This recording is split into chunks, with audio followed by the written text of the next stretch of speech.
Alright guys, we are back at Twin Peaks Road and Coachline Boulevard. And guess what they did here?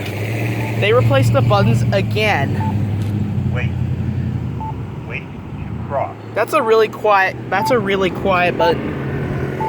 The light's visible. Wait. Yeah, I can't even hear it. It's quiet. Oh. Walk sign is on the cross and it sounds like a vibrating. It sounds really creepy. But here's this one. Wait.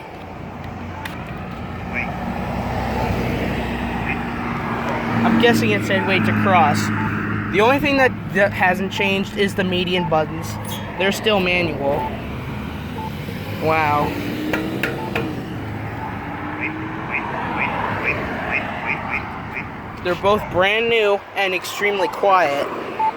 But that's okay too. That's okay as well.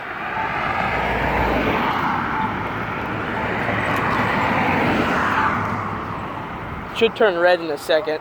Yep. That one is a little more, that one sounds a little better. They're both high pitch as well. But the beeping is quieter here. Wait. Anyways, that's it.